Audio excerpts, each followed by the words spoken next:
Massive greetings in the name of the Most High. This is Daddy Reds for Daddy Reds Promotions, and this is Talking News.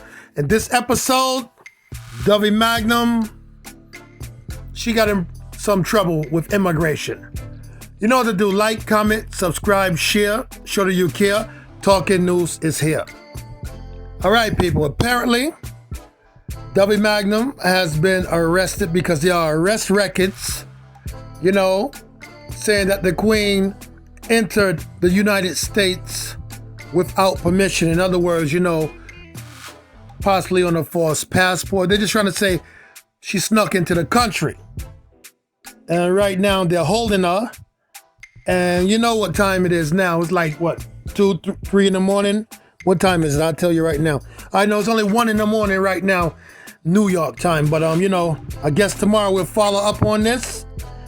And people, this are all allegations. They're saying allegedly she used a messed up passport. And they're saying allegedly when she put a message up saying there's new management, and everything, then maybe them bust upon her and this is what happened to her because she switched management because, y'all know it's a sticky situation.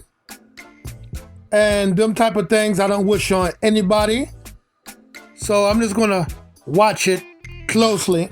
But anyway, Dovey Magnum has been arrested. So we're gonna see what's going on tomorrow morning or afternoon when we get more news on this. You know what to do. Like, comment, subscribe, share, show that you care. I'm Daddy Reds, and I'm the reggae ambassador. And I will always cause a musical massacre. Dread out for now. This is Talking News.